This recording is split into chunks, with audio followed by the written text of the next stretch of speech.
Buenas noches, profesor. Durante este discurso explicaré qué es la oratoria y dónde se originó este conjunto de técnica para hablar, los tipos de oratoria y cómo es un buen orador. ¿Qué es la oratoria? La oratoria no es solo oralidad, es decir, no es el mero hecho de hablar a otros, sino que involucra una cantidad de técnicas y reglas o principios que nos permiten expresarnos de manera clara ante un público numeroso.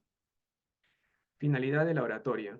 La finalidad de la oratoria es transmitir un mensaje sin miedos o desconfianzas y con desenvoltura. La oratoria está relacionada con la elocuencia de poder convencer con nuestras palabras o conmover a quien o quienes nos oyen. Dentro de la literatura, la oratoria tiene que ver con los procesos literarios cuya finalidad es la de persuadir, como por ejemplo en una conferencia. Un orador debe modificar las emociones de los oyentes, no solo brindarles información.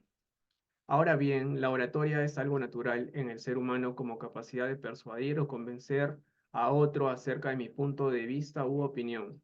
Sin embargo, se ha desarrollado como disciplina con sus reglas y sus características propias. ¿Dónde se originó la oratoria? Como la mayoría de ciencias humanas, la oratoria tuvo su origen en Grecia, de la mano de los sicilianos. En Grecia, la oratoria era utilizada con fines políticos y para alcanzar prestigio. Sócrates fundó una escuela de oratoria situada en Atenas y definió el orador como el hombre instruido con ideales altos que iba a garantizar el proceso del Estado. Por otro lado, Demóstenes fue el orador que fue considerado el mejor dentro de este arte y Cicerón fue quien la perfeccionó en la República Romana.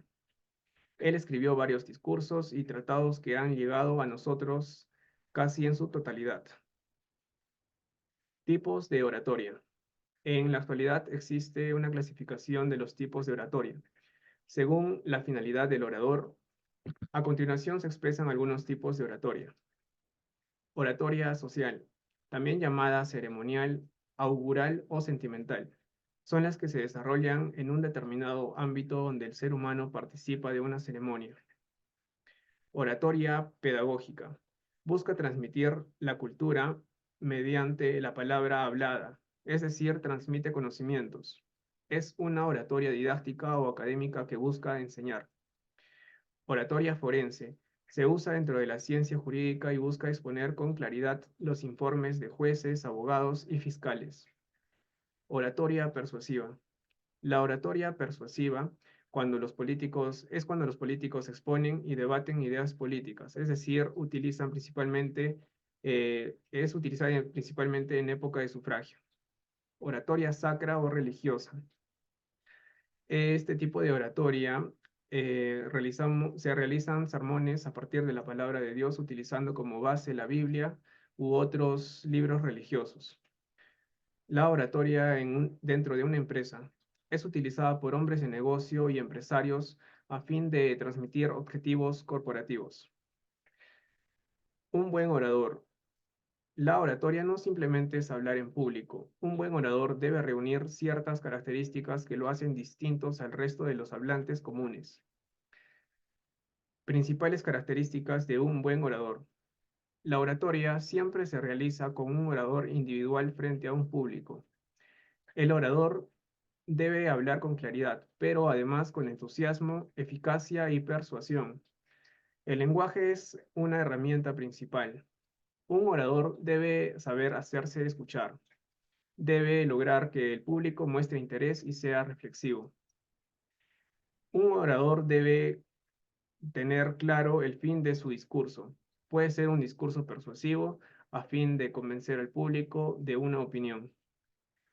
La apariencia física es muy importante, así como el aseo personal. El atuendo que elige el orador debe estar acorde con las circunstancias dependiendo si es una ocasión formal o informal. Un orador debe de mantener una actitud positiva, estar relajado y gozar de una buena salud física y psíquica. Además, debe poseer mucha capacidad de memoria, ya que la oratoria es un 90% el habla y apenas un poco de lectura. Un orador debe ser sincero y congruente, es decir, que haya relación entre lo que un orador dice y hace. Además, Debe ser leal a quien ha confiado en él. Un orador debe perder el miedo y los prejuicios al hablar en público. Debe tener soltura y saber estar frente a un público. Conclusiones del tema. Un orador debe conseguir que el público lo escuche con atención, se sensibilice con él y que lo comprenda. Y en caso de ser un discurso persuasivo, que el oyente se convenza de lo que el orador está diciendo acerca de un tema. Esto sería todo. Muchas gracias.